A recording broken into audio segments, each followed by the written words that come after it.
Pessoal, bom dia. Primeiro eu queria agradecer o convite, para a gente falar de dengue hoje.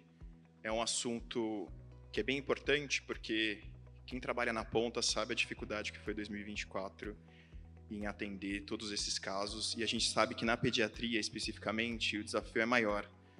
Criança não fala, não expressa seus sintomas, depende dos pais, para falar.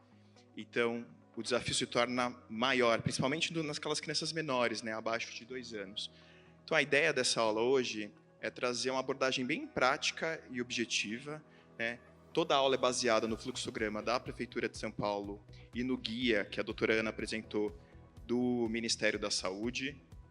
E eu queria trazer esse dado. Esses são os casos confirmados no estado de São Paulo nesse ano, e 1 em cada 5 casos foram confirmados, foram aí em crianças e adolescentes, então de 0 a 19 anos. E quando a gente estratifica nos menores de 10 anos, a gente nota aí que 7%, ou quase 8% dos casos ocorreram em crianças menores de 10 anos. Então, criança também tem dengue, às vezes é mais difícil reconhecer.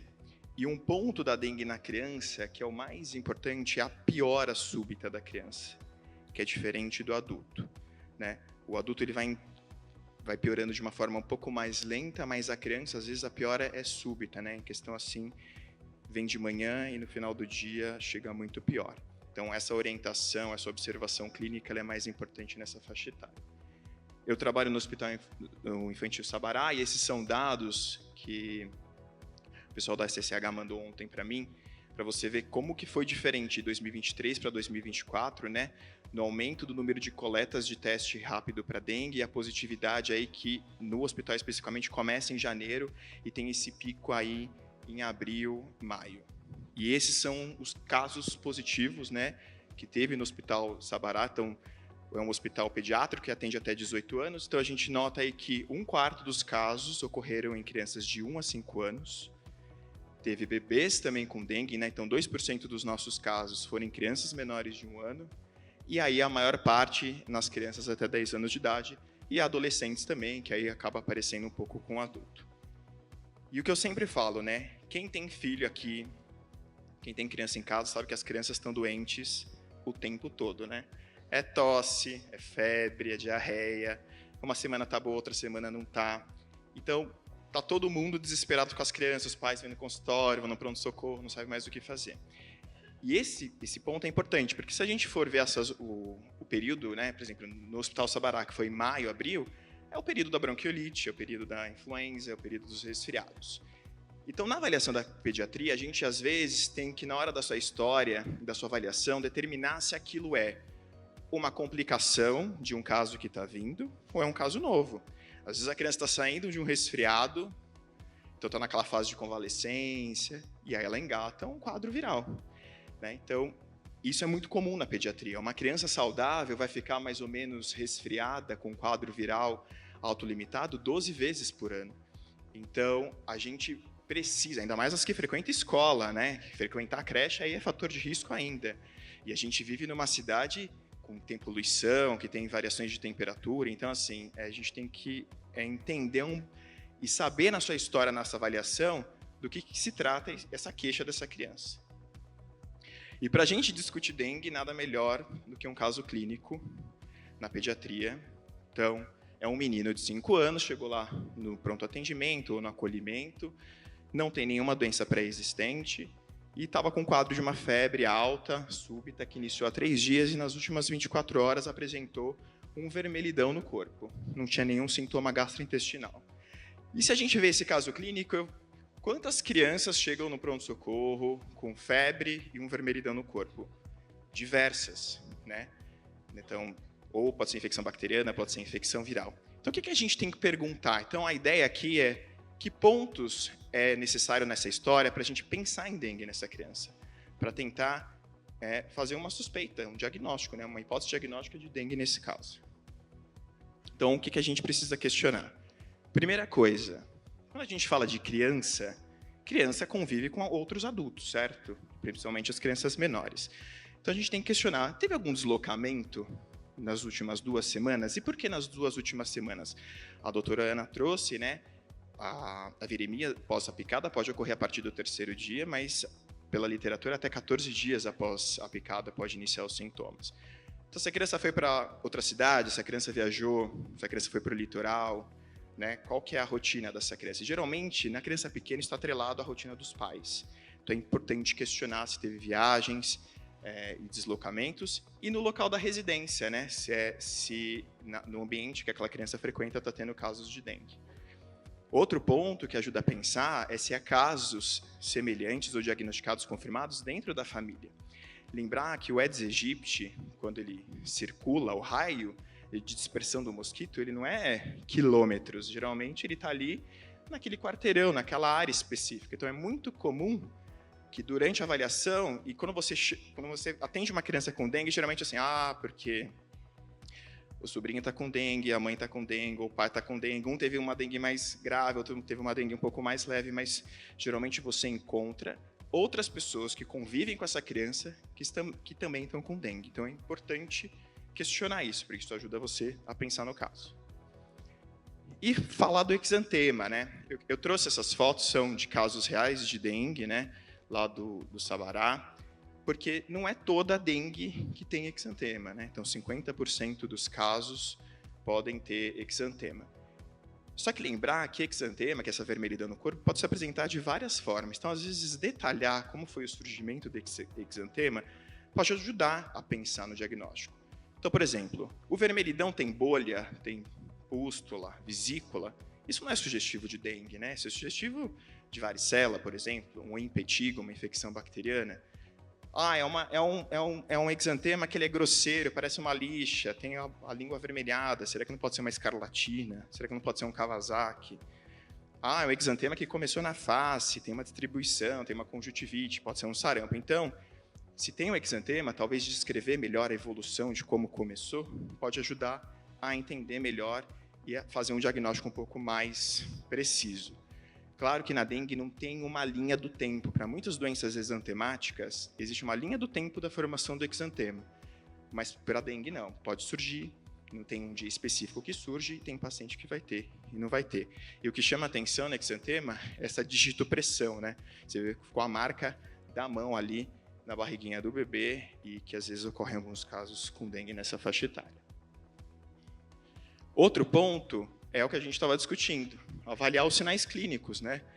Crianças menores de 2 anos de idade, né, eles podem ter infecções virais e às vezes a dor que eles sentem é choro, não está aceitando a mamada, né? Então a criança fica irritada e não necessariamente você, às vezes no seu exame físico, você vai achar a causa, né? O que a gente às vezes característica de febre sem sinais de localização.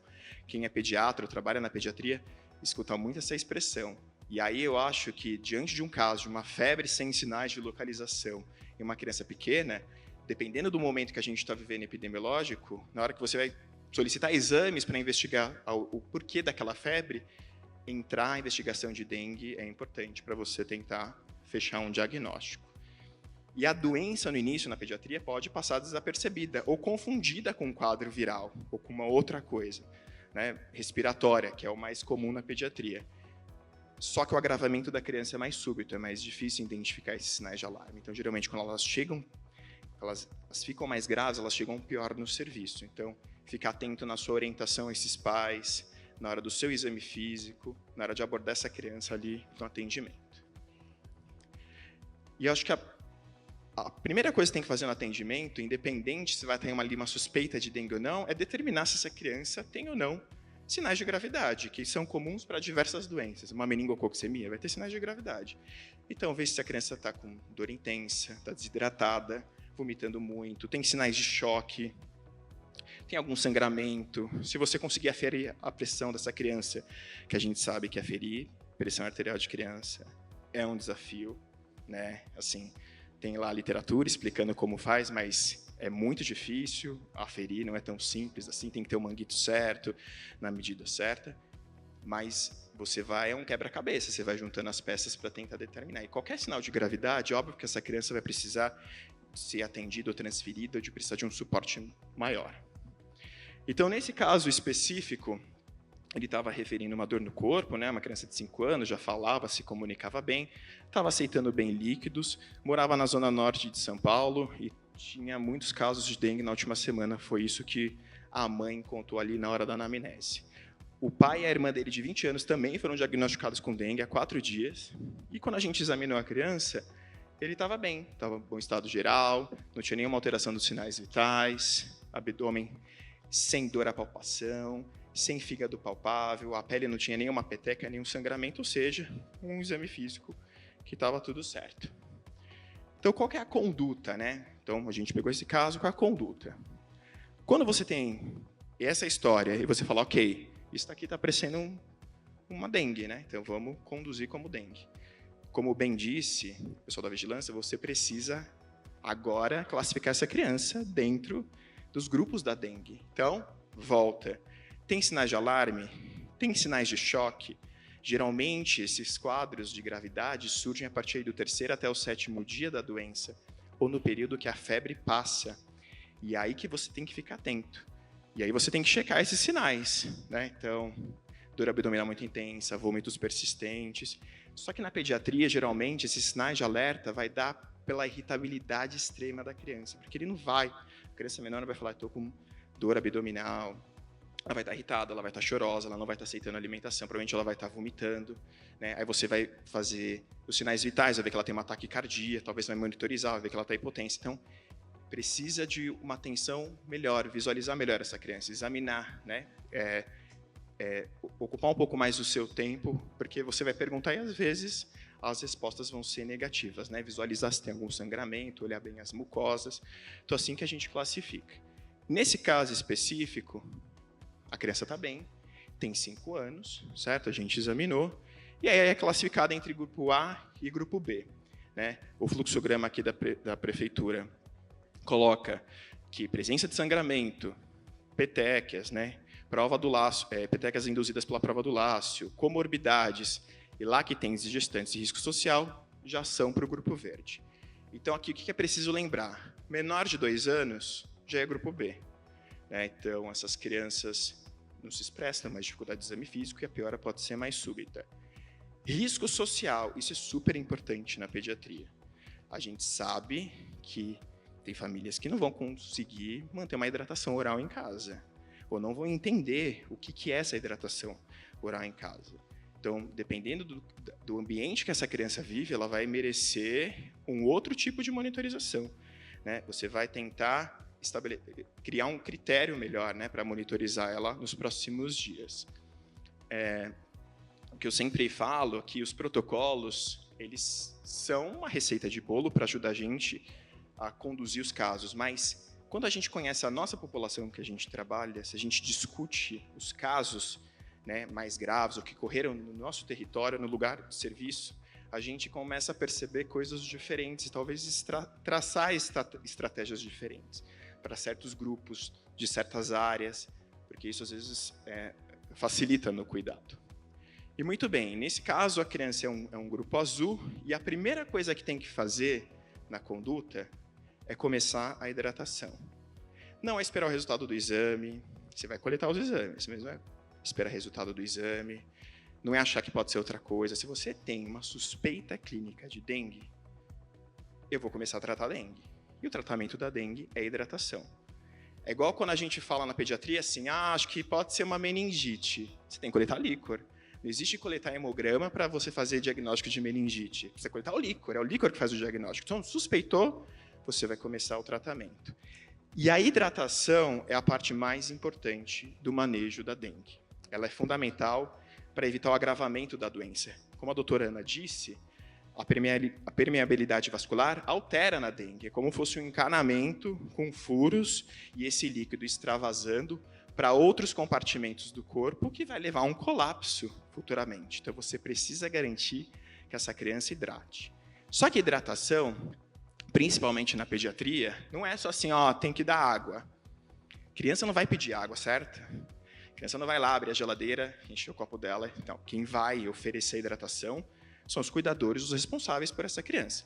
Então, a hidratação na pediatria tem uma prescrição, tem uma lógica e tem um cálculo que é feito baseado no peso da criança. Então, para cada faixa de peso que tem, né? Então, até 10 quilos, 130 ml quilo dia, né, de hidratação oral, de 10 a 20, 100 ml quilo dia, e acima de 20, 80 ml quilo dia de hidratação em 24 horas. E também não é só beber água, né? O protocolo do Ministério deixa claro que 1/3 desse volume tem que ser em sais de reidratação oral. Sal de reidratação oral existe na farmácia, se quiser comprar as formas prontas, né? Das garrafinhas, que está lá tudo certinho, que tem gosto, mas o que a gente tem para oferecer são os sais que têm uma diluição. E aí que eu sempre questiono, tem que orientar às vezes essa diluição. O armazenamento dessa diluição, que vai ficar na geladeira. Quanto tempo dura essa diluição? Porque não é todo mundo que vai ler, pegar o pacotinho, virar, olhar que eu tenho que diluir em tanto de água para cada sachê, isso é para 250 ml, isso é para 500 ml. Então, você tem que conhecer o produto que você está oferecendo para saber orientar. Então, às vezes, isso é uma forma de melhorar a conduta quando você for dar alta, né, pensando aí na pediatria. E o restante, os 2/3 restantes, vão ser calculados em água, suco, chás, água de coco. E o protocolo diz que, nas primeiras 4 a 6 horas do atendimento, esse volume todo que você calculou, 1/3, você tem que administrar nessas primeiras 4 a 6 horas. Então, isso é o ideal. Às vezes é o que a gente consegue fazer na prática? Não, mas é o que a gente tem que se esforçar para fazer, porque é isso que garante que a hidratação seja mantida. E como eu disse, a hidratação é tão importante que ela tem que ser especificada, ela tem que ser escrita. Então você pode colar hidratação, abre uma chave, tantos ml de soro. Como é que eu vou dar esse soro? Um copo americano tem quase 200 ml, um copinho de café tem 50 ml, é isso, ó, você vai dar cada hora tanto, é a forma de você individualizar o seu tratamento para o seu paciente. Lembrar que essa hidratação oral, quando você vai dar alta para essa criança, tem que ser mantido até 48 horas, quando passa a febre, que é aí que é o período que essa criança pode vir a piorar. Então, lembrar de orientar essa hidratação mantida. E criança, se ele não quer comer, criança não come. Então, você vai tentando manter a alimentação na forma da aceitação dele, mas não deixar de hidratar essa criança. E se nesse período a criança começou a vomitar muito, não está aceitando nem os líquidos, ela vai precisar de um novo atendimento, de uma nova avaliação, né? A gente que é adulto, a gente até se força mais a tomar líquido, mas a criança já, a aceitação pode ficar um pouco mais difícil. Mas eu estou lá no meu serviço e não tem balança. Eu não sei. O cuidador falou, não sei quanto que pesa o Joãozinho de 5 anos, não tenho ideia. Não sei. A última vez que ele passou no médico foi há 1 ano. Então, no guia do Ministério tem essa fórmula de peso aproximado para crianças. Então, que você pode inferir o peso pela idade da criança. Então, isso facilita muito no atendimento. Porque aí você consegue fazer o cálculo a partir desse peso inferido. Claro que vai ter variações, mas é o que tem. Se você não tem acesso ao peso, não sabe, você vai fazer o peso estimado dessa criança por essa forma. Nesse caso, né, que ele tem 5 anos, é a idade vezes 2 mais 8, 8,5. Então, aí, para ele, vai dar 1.800 ml de líquido em 24 horas. Então, 600 ml seriam em sais de reidratação oral e os outros 1.200 em outros líquidos que você vai dividir aí nas próximas 24 horas. Então, é essa a prescrição que esse paciente precisa sair, né? A coisa mais importante é o tempo que você vai gastar explicando isso, porque é isso que vai fazer diferença na evolução desse paciente. Muito bem. E aí vai coletar os exames, né, os exames laboratoriais. Teste rápido é excelente, sai em poucos minutos. O NS1 positivo, você confirma o diagnóstico. E quando você tem um teste positivo na mão, é muito mais fácil você orientar um pai e uma mãe do diagnóstico. Assim, olha, veio positivo, certo? Seu filho está com dengue, precisa fazer assim. A conscientização fica mais fácil de ser realizada. Lembrar que o hemograma é importantíssimo, porque a hemoconcentração, né, a evolução da hemoconcentração é o que dita a piora clínica desse paciente. A monitorização também vai ser pela coleta de hemogramas seriados no grupo B, mas um hemograma, geralmente, da dengue vai vir com uma leucopenia e uma plaquetopenia, né? Acho que todos os pacientes com dengue que eu vi esse ano, todos tiveram leucopenia e plaquetopenia nos seus hemogramas. Mas o que é importante destacar? A criança tem todos os critérios clínicos de dengue. O NS1 veio negativo? Isso afasta o diagnóstico? Não, isso não afasta o diagnóstico. E você vai falar isso para o pai. Ó, o teste veio negativo, isso não afasta o diagnóstico. O positivo confirmaria, mas o negativo não afasta. E na evolução e na monitorização dessa criança, o que você vai prestar atenção? Se vão ter outros sintomas que vão surgir, que podem ser de outras doenças. E tudo bem. Mas é importante manter o tratamento. Não é para chegar para essa família e falar, olha, teste negativo, não é dengue, fique despreocupado. Você tem outras metodologias que podem ser feitas e outras sorologias tempos depois para você confirmar esse diagnóstico. Então, acho que a mensagem do teste diagnóstico é isso. O NS1 negativo não afasta o diagnóstico de dengue. Muito bem. Então, essa criança é grupo A, você vai prescrever hidratação, conforme a gente orientou. E o que você vai orientar para essa família? Né? O que precisa ser feito no manejo domiciliar dessa criança? Então, hidratação depende do comprometimento dos cuidadores e dos pais. Se vocês perceberem que essa criança não vai ser hidratada adequadamente, ou que tem algum fator de risco muito importante, você vai manter essa criança em observação. Pediatria, a gente é desses, né? Cada caso é um caso. A gente vai individualizar o tratamento dessa criança. Não utilizar anti-inflamatório, né? Então, assim, não é para dar ibuprofeno, cetoprofeno para essas crianças. O tratamento sintomático de dengue para febre ou é com paracetamol ou dipirona. Então, deixar isso bem claro. É muito comum a automedicação, né, no Brasil. Então, ter essa orientação é importante. E explicar sobre os sinais de alarme, principalmente irritabilidade, choro persistente, dor intensa. A criança que está com dor intensa não brinca, não sorri, deixa de fazer suas atividades. Eu sempre falo assim, uma criança com resfriado, na hora que ela está com febre, todo mundo fica mal quando está com febre. Você quer ficar quieto, você está com febre.